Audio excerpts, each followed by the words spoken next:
Alright, welcome to the Geeks vs. Games. I'm Kolby. And I'm Phil. And we're here to tell you our thoughts today on Scythe. Scythe is a production of Stonemaier Games, designed by Jamie Stegmaier, with world building by Jacob something. Jacob.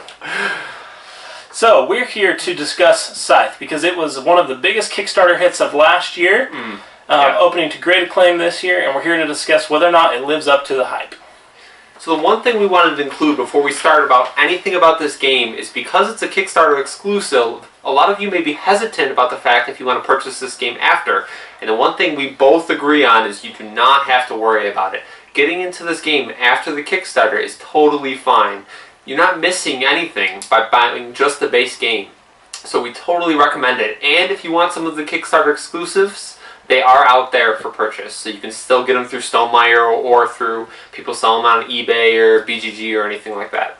Yeah, a few of the Kickstarter exclusives, just so you're aware. My copy came with metal coins, it came with realistic resource tokens, and a small promo pack of factory cards and a few other, I think, encounter cards. I'm not sure exactly what's exclusive, but all of those things are available for purchase from Stonemaier, at least for now. Alright, before we get to the review, we're going to take a quick look at Scythe. Now, I should mention that this is the collector's edition that was available from the Kickstarter, and so some of the components will be a little bit different than the retail edition, and I will try and point those out when it's appropriate. Especially different are the realistic resource tokens, which I have in these little trays over here. So here's some realistic oil, and the metal coins. The other thing I should mention is for the encounter tokens, I replaced them with these green gems, but the base game, even the collector's edition, comes with cardboard tokens, which are more than functional. The point of a game of Scythe is to be the player with the most coins when the end of the game is triggered. There are 10 different ways to place a star, and the game end is triggered in only one way, when one of the players has placed their 6th star. Now, to do that, the players will take different actions throughout the game, which are managed on their individual player boards. Here, we have a game basically set up for all five players. The interesting thing about Scythe that I really admire from a component standpoint is even though we have these wooden meeples for the workers, all of the wooden meeples are custom and are different. So not only are they custom, different from just a standard meeple, which they didn't have to be, but they're also individual to that faction. Continuing with this theme of the individual factions being diverse, each faction starts in a static start location, so you'll start in the same place every game, but each faction also has their own built-in ability. The faction I have set up right now, the Black faction, the Saxony Empire, their ability is called Dominate, and it allows them to place more than one star for battle and for completing objectives. Normally a player can only place 2 stars from battle and 1 from an objective, but Saxony is allowed to break those rules. Now there are 5 factions in the base game, and every faction has their own ability that allows them to break the rules slightly. Now, before we talk about some of the more intricate parts of the game, let's review the very basic thing. At its core, Scythe is an action selection game. Each player has access to one pawn, like this, that they will use to select an action row here. Each player mat, and these player mats are very nice. They have recessed parts of the board there to show you exactly where everything goes. It makes it very clear and easy to teach new players with the good iconography. But essentially, a player on their turn will place their action pawn on one of the rows that the action pawn wasn't on last turn. So that means you have to do a different action than you did last turn. The player is then able to do the top row action, the bottom row action, or both. And each action, there are costs and there are benefits that you get for doing that action. If we look here at the bolster action, you can see the cost is 1 coin in the red square there. At the beginning of the game, you will gain 2 military power or 1 card. I'm just moving this monument out of the way so that you can see. And that's the top row action. Now when you do the top row and bottom row action, it's important that the top row action always happens first. So the different actions that you can do are fairly simple over the course of the game. You can move, which allows you to move your individual units on the board. You can gain military power through the bolster action. you can do the trade action to gain access to 2 resources or increase your popularity, which is the heart. Or you can do the produce action. So just to show some examples of those actions actually on the board. For 1 move action, at the beginning of the game, you're able to move 2 soldiers or choose to take 1 gold or 1 coin.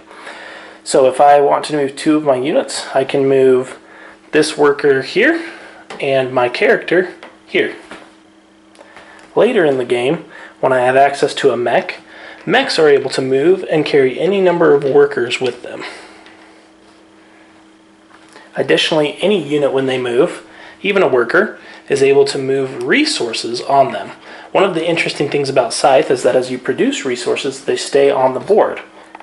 The bolster action moves you up this military track, and you will use military power in combat, which we will talk about later. If you take a trade action, you will pay 1 coin to the supply, and then you'll be able to produce 2 resources, which go on any space you control with the worker. You take a production action. As the iconography shows you, you will produce any resources on 2 different hexes. And the way that that works is you look at the number of workers you have on that hex, and you'll produce those resources. So currently, if I were to do a produce action, I have 1 worker over here on a village, so I would produce 1 worker, and then I have 1 worker here on space that produces metal. One of the other interesting things about the divergence in the factions is that each faction will start with a number of military power and combat cards, and also a number of objectives, popularity, and money that they will start with at the beginning of the game. As well as the number in the upper right corner there, that number 3 on this player board will dictate the starting play order. Now let's review the bottom row actions.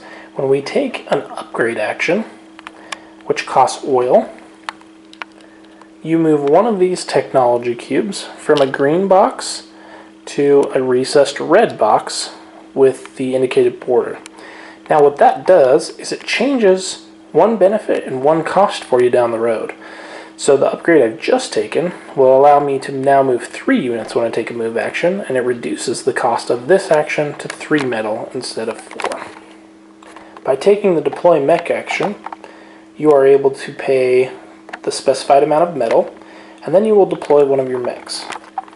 Now mech deployment is interesting because each faction has access to 4 different mechs, and every time you choose to deploy a mech, you uncover a new movement ability for your character, and for the rest of your mechs. So, as you continue to build more mechs, you gain more and more abilities for each of them. The ability I've just taken is River Walk, because at the beginning of the game, mechs, well, any of the units cannot cross rivers on the board. So for instance, if I wanted to move my character across this river, I couldn't do so until I had learned the appropriate River Walk ability. But none of the River Walk abilities simply allow you to cross rivers. They allow you to cross rivers into certain hexes, and so that's something to be aware of. The Saxony River Walk ability does allow me to cross into forests, which is the space I just crossed our character into, so that would be a permissible move. And now that we've moved into a space with a green stone, I'll explain what the encounters are. And I should note that these green stones are something that I added. The game itself comes with some cardboard tokens, which were more than adequate. I just liked the look of these since I have the deluxe edition. When you draw an encounter card, you'll draw a card from this deck. And the cards are very interesting because they have this very nice art. One of the real strengths of Scythe is the world building. And what you do is you choose one of the 3 options here. So there's always one that will allow you to gain some popularity, one that will allow you to lose some popularity for a good benefit, and one that allows you to pay some money and gain a medium amount of benefits. Once you've gained access to Riverwalk, you're able to get to the middle of the board, where there are 2 different types of hexes we need to talk about. The first are the tunnels. The tunnels are adjacent to every other tunnel in the game. So you can see the middle is riddled with tunnels. The other hex you need to be aware of is the factory. Now the factory has 2 different effects. The first is that at the end of the game, the factory counts as 3 hexes if controlled, for final scoring. And I'll explain what that means in a minute. But the other advantage is if your character ever traverses all the way to the factory, you will be able to draw from a small deck of factory cards. This bottom row action is the build a structure action. It costs wood, and it allows you to build structures, which are these. They actually fit perfectly into this part of the player board. I just turned them sideways so that they weren't blocking the view of the camera. But what these allow you to do is gain a different benefit. The armory, as you can see here, exposes another green box, so every time you take the trade action, you will now gain a military power. The monument over here allows you to, when you take the bolster action, also gain a heart, which is popularity. The mill allows you to increase your production. And I won't go into the specifics of how, but it allows you to produce on another hex and counts as a worker itself. And the last, building the mine, is one that counts as a tunnel for your workers and units only. So it allows you to move from the mine to any tunnel, or from a tunnel to the mine, but it only works for you. So that's a good way if you don't necessarily want to pick River Walk Up as your first ability, to allow yourself to gain access to the other regions of the board. Because at the beginning of the game, each region is waterlocked into 3 hexes. The last of the lower board actions is the enlist action. That allows you to pay a certain amount of food. And each of these costs changes as you increase your technology, and also depending on which player board you have access to, which is interesting. And you'll see also that you gain some gold. The actions that you gain gold on is also dependent on your player board. So managing your player board and recognizing its strengths and weaknesses is an important part of this game. But what the enlist action does is you're able to gain a recruit, which means you will choose one of these 4 cylinders at the bottom of your player board. And you will essentially take that cylinder and you'll put it on your faction board up here, and you will gain a one-time benefit. It'll either be 2 combat cards, 2 popularity, 2 coins, or 2 military power. And then what the recruit will do for you is now, every time I take the deploy mech action, or the player to my left or right takes the deploy mech action, I will now gain a gold.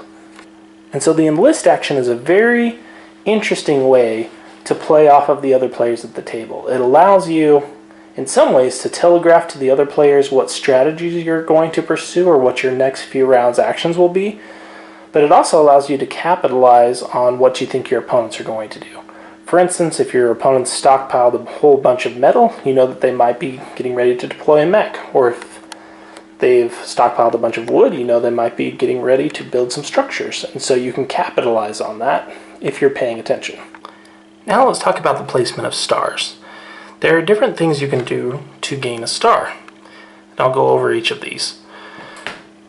To the far right, you can see that if you ever have 16 military power, you're able to place a star. If you ever have 18 popularity, you're also able to place a star. The next 2 allow you to place a star for winning a battle. The next one allows you to place a star for completing an objective card, which you receive at the beginning of the game. The next one allows you to place a star if you have all 8 of your workers on the board.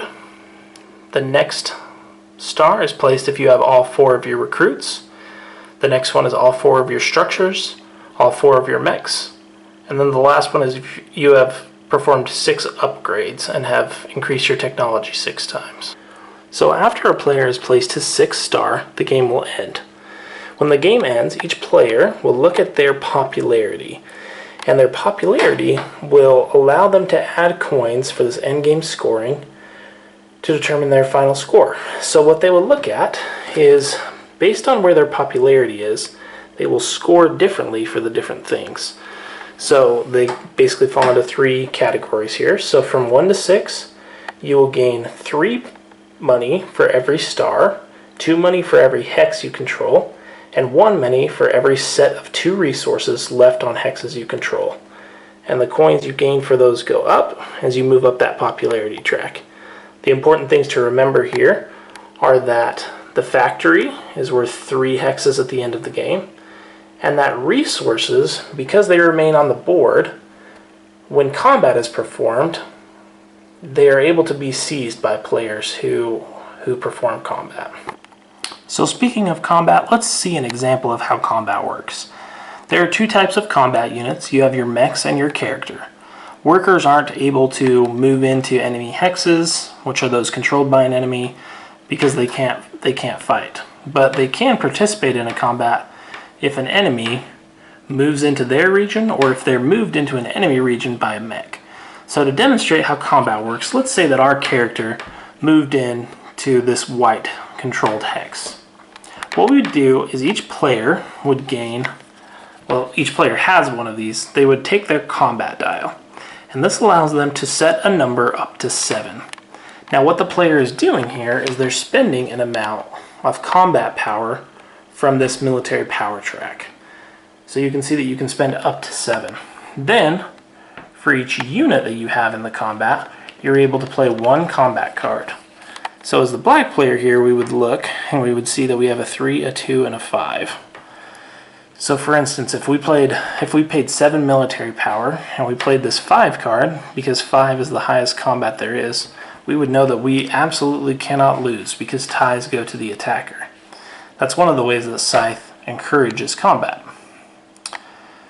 So let's say, just for example, that the black player was able to win here. If they win this combat, they will gain one of their combat victory stars, provided that they haven't already fulfilled their 2, with the exception of the black player, because they're able to gain any number of combat stars as their racial ability, but just as a general example. And what would happen is in Scythe, there's no unit destruction, so these white units, including the workers, would be kicked back to their starting region. The important thing is that leaves these resources now for our player. Now, as a consequence of kicking out those workers, we would lose the popularity equal to the number of workers that we had to remove, because the people of this region don't like when military characters beat up on workers. And those are the basics. There's obviously some intricacies that I haven't covered, but those are the basics of how you play Scythe. Now let's get to our thoughts. So before we jump in and talk about the mechanics, we first of all wanted to talk about the components of this game. One of my favorite things about this game and the production are the individual player boards. They all have individual art, which is amazing. The art was all done by Jacob, and he did an amazing job building this world. It's absolutely gorgeous. If you want to take a look at the box here, you can. The box does a really good job of evoking the feel. Basically, Scythe is set in an alternate history around World War I time, where we have people who are farming, and we have giant mechanized troops that are also helping to fight over this region in Scythe, represented on the board, and the center of this region is the factory. Now the biggest thing for the factory is that the play revolves around it, but it's not to the point that it's overwhelming. But the board itself, once you get to take a look at it, is absolutely gorgeous. There's a lot of Easter eggs hidden on there, and the amount of time they took into creating this board really shows for us. So now we're going to move into what we think about the mechanics of Scythe. And the first thing we want to talk about is how unique the combat is in this game. And I personally am a huge fan of this combat system, mainly with how different it is, because there's no destruction element in combat. Units, when they're defeated in combat, they go back to your home station. And this is a huge penalty because movement is a very important part of this game, and it's not something you get to do every round. On your player board, you only have one option to actually move your units until you get to the factory. You can add a factory card to move a separate unit. So pushing something all the way back to somebody's main location is a huge disturbance for them, whatever kind of plans they have set out. So I'm a huge fan of the combat system and how it doesn't feel forced. A lot of games, they try to force combat on you and they try to get you into combat, and if that's the style of the game, for example, let's say Blood Rage, it wants you to fight, and Kemet as well. They both want you to fight, and without fighting, it's going to be extremely hard to win. Blood Rage does take a unique angle where you don't necessarily need to win the fight to win the game, but Kemet is definitely one where you need to be fighting all the time. And Scythe takes an interesting angle on it where I don't feel the need to fight. I could be a purely economic race and still have a very good game and still win by plenty. Yeah, absolutely. One of the things, I don't want to say that I have any negative things against Scythe, because I don't. I love this game. I think it's amazing. But one of the things I think won't work for everyone is the combat system in Scythe. I really like it because it's very Euro feeling. It has the power dials that we talked about in the overview, which are a lot like the Dune combat system. And it also has combat cards, which borrows a little bit from Kemet. Kemet also has combat cards, so it's very deterministic combat. And because of that, I think some people won't like it. And I think because you can only 2 of the stars you can get, unless you're the Saxony race, only 2 of the stars can be battle stars.